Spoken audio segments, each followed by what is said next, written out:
Hello everyone, today we are going to start with exercise 1.5 of general mathematics. So what do we have in exercise 1.5? We have to study about the rational and irrational numbers. So how do we do this regarding the rational and irrational numbers? So as we talked about in our last class, irrational numbers and rational numbers make up the real numbers. So what are rational numbers? Any number that can be expressed in the form of p by q is a rational number. So this is a rational number. So for example, suppose I write 2. 2 can be written as 2 by 1. So 2 by 1 is a rational number. In the same way, if I write suppose root 3. Now root 3 can also be written as root 3 by 1.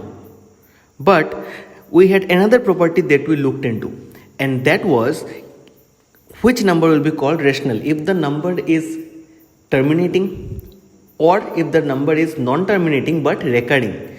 In that case it will be a rational number. But if the number is non-terminating and non-recurring, then it will be an irrational number. Now root 3 is a non-terminating and also a non-recurring number. So yes, as it is non-terminating and non-recurring, it will be an irrational number. It will be an irrational number. So now if we try to see the question number 1, Roman 1, what do we have here? We have 2 minus root 5. So here 2 is a rational number, but is root 5 a rational number? No. So therefore it is an irrational number. Similarly, if we look into question number 2, what do we have here? We have 3 plus root over 23. And then we have minus root 23. So here what happens is 3 plus root 23 and minus root 23. So root 23 cancel out because one is plus, one is minus. So the answer is 3. So ultimately it is 3. So 3 is a rational number. Therefore this will also become a rational number. I hope you are getting the point. This is also a rational number. Now let's move on to the next one. Let's see question number 5. Roman 5, we have twice pi. Now as we all know that pi is an irrational number. So since pi is irrational,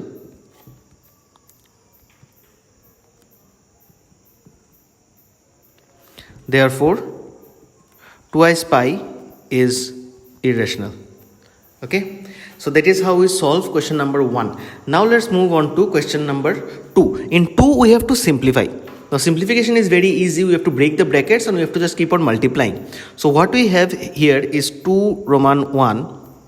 We have 3 plus root 3 multiplied 2. 2 plus root 2. So how do you multiply this? We have all seen how to do this. First we multiply 3 with 2. Then we multiply 3 with root 2. Then you go for root 3 into 2. Then you go for root 3 into root 2. So what will be the step? We have 3 2s are 6 plus 3 into root 2. 3 into root 2 is 3 root 2. Then we have root 3 into 2. So it will be 2 root 3 plus root 3 into root 6. Root 3 into root 2. Root 3 into root 2 is root over 3 into 2. That is root 6. I hope it is clear. First what we did was we went for 3 into 2 and we got 6.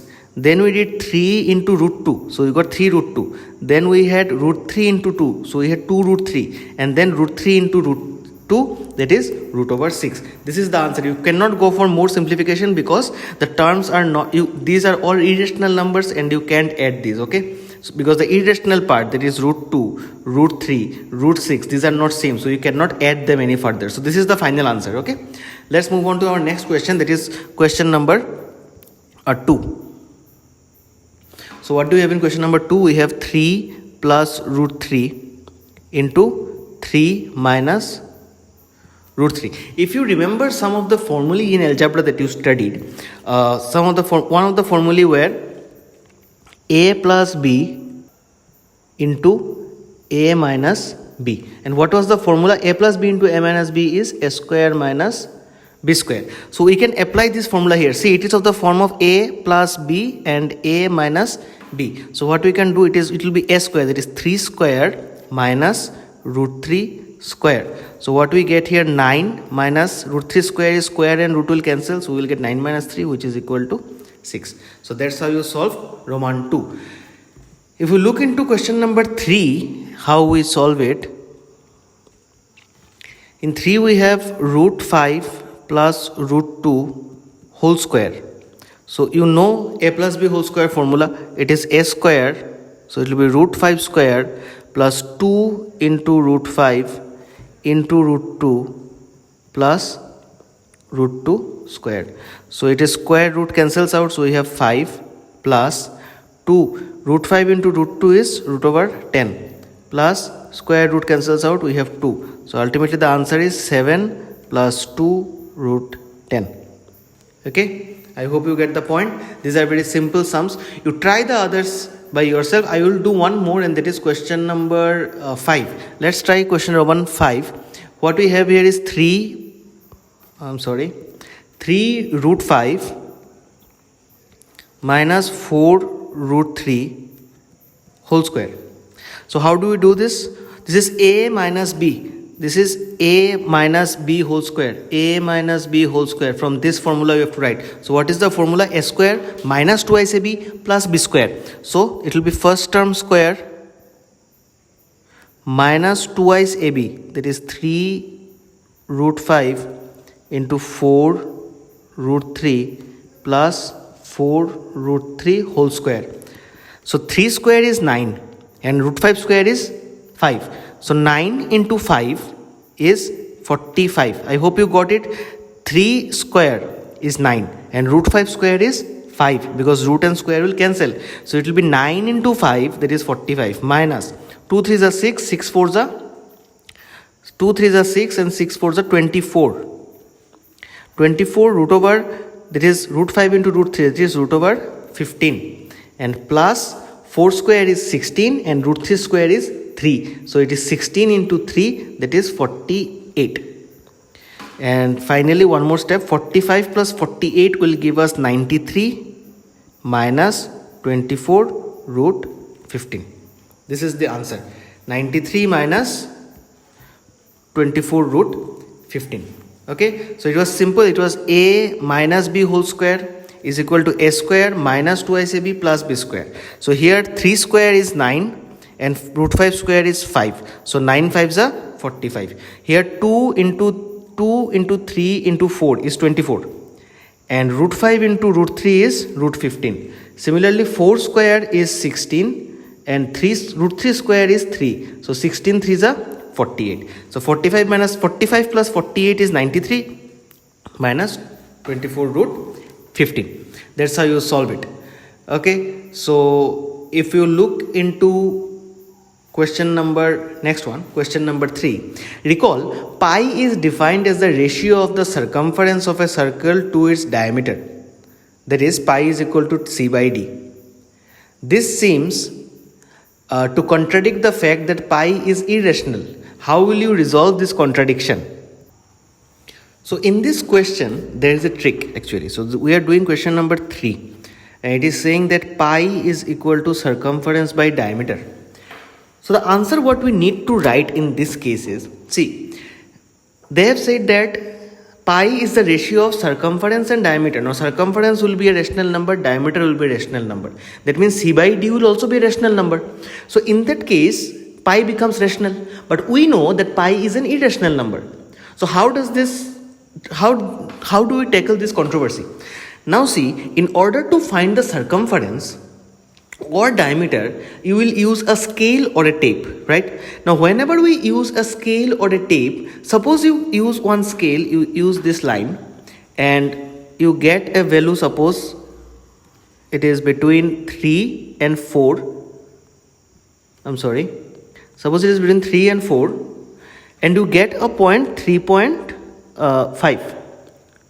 Now this is a very approximate value because the value may be 3.552789, anything. The value may be either 3.56 or it may be 3.567 or it may be 3.568, whatever. So we don't get get that complete decimal expansion. We only get up to one place of decimal expansion, which means using a scale or any sort of measuring device, we will get an approximate value. So as the circumference and diameter both are approximate values, therefore pi can be said approximately to be a rational number. But pi is actually not rational because pi is a non-recurring and non-terminating decimal. Therefore, pi can be approximately called rational, although it is irrational. Okay, because circumference and diameter, both the measurements, whatever we get using a scale or any sort of measuring device, the measurements are always approximate measurements. The measurements are never exactly precise. The reason being, no scale has measurements up to infinite decimal points. You cannot find a measurement. Suppose, for example, I want to tell you that can you get one measurement using a scale? Can you find this value 3.1423967? No, you cannot find this value using a scale, because a scale only can show you up to 3.1. The second place of decimal, third, fourth, fifth places of decimals, these are never found using a scale. Therefore, when we try to find the value of pi, the circumference and diameter will be approximate values, and hence pi becomes approximately a rational number. But in mathematical true sense, pi is an irrational number. I hope you understood up to question number 3. The numbers which I have missed, I want you to try it by yourself. So thank you everyone for watching this video, and until next time, cheers.